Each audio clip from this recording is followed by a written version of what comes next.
I didn't mean for it to happen. Not the way it did. Not with him. And definitely not when I was already engaged to someone else. It started innocently, as these things often do. He was a friend of a friend. We met at a dinner party, the kind where everyone brings wine and pretends not to be watching each other. He sat across the table from me. Dark eyes, quiet voice, a half smile, like he knew something the rest of us didn't. We talked for 5 minutes. That was all. But I went home thinking about him. I told myself it was nothing, but I began finding reasons to be around when I knew he'd be there. Small gatherings, coffee runs, random group chats that somehow led to plans. He never flirted, never touched me, and yet I felt the gravity of him every time he entered a room. It wasn't lust, not really. It was curiosity, familiarity, that strange feeling you get when someone makes you feel like you've met before, even when you haven't. At night, I would lie beside the man I was supposed to marry and wonder why I kept imagining someone else's hands on my skin. One evening, he and I found ourselves alone after a party. Everyone had gone home. It was late, the kind of late when everything feels softer, slower, like the world's holding its breath. We didn't say much. We just sat together, close enough to feel the heat between us, but far enough not to cross a line. "I feel like I know you," he said quietly, without looking at me. "I know," I replied. "It scares me." He didn't kiss me that night. He didn't have to, because something already had begun, silently, undeniably. A current neither of us could stop. Weeks passed. I tried to avoid him. I threw myself into wedding plans, dinners with my fiancé, smiling for photos that I now can't bear to look at. I told myself it was cold feet, just nerves, that I loved the man I was with. And I did. He was kind, reliable, the kind of love you can count on. But it wasn't fire. With the other man, it was never about the future. We never talked about where we'd live or how many kids we'd have. We talked about music and dreams and things we'd never told anyone else. I began to measure time by the space between our accidental meetings. And then, one day, it wasn't accidental. Now, I don't remember how we ended up in that hotel room. Actually, I do. But I spent so long trying to pretend I don't. It was raining. I remember that. We had gone for coffee, something light, something harmless.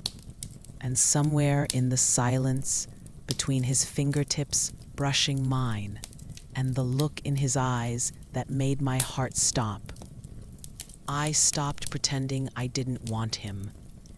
I didn't say anything when he booked the room. I didn't stop him when he kissed me.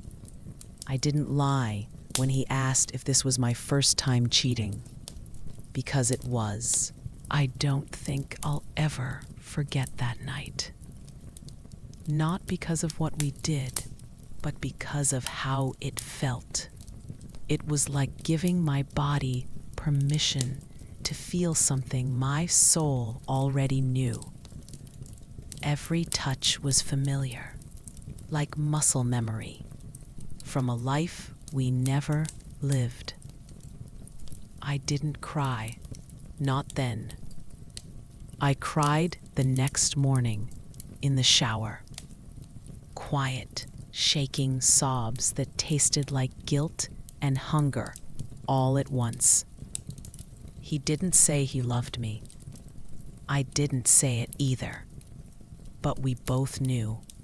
And maybe that was the worst part.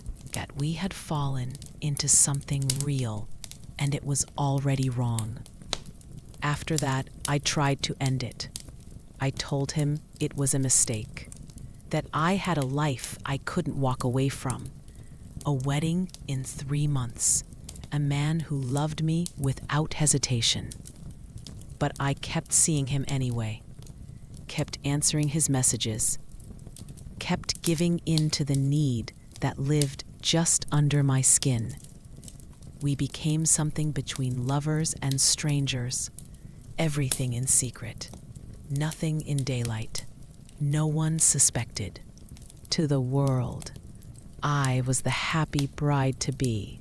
To him, I was the woman who whispered, "I can't stay," every time I got dressed and left his bed.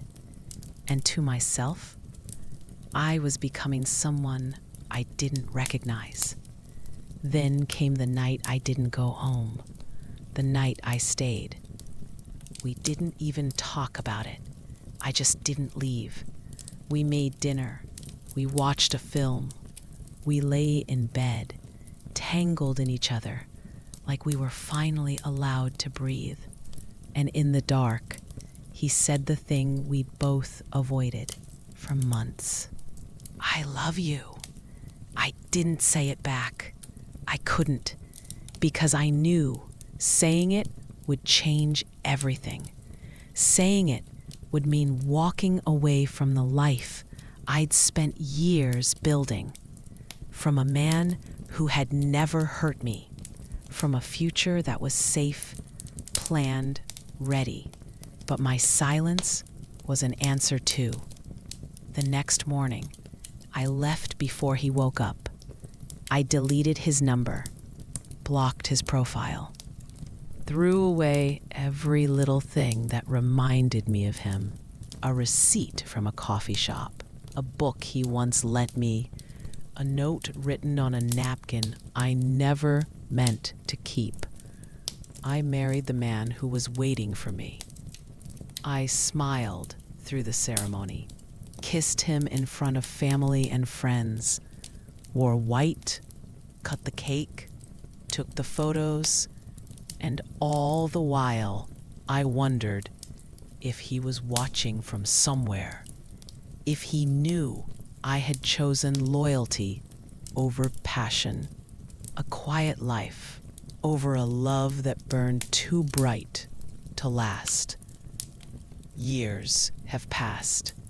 Sometimes I see him, not in real life, but in strangers, in the street, in a bar, in the way someone laughs. My breath catches every time, and every time it's not him.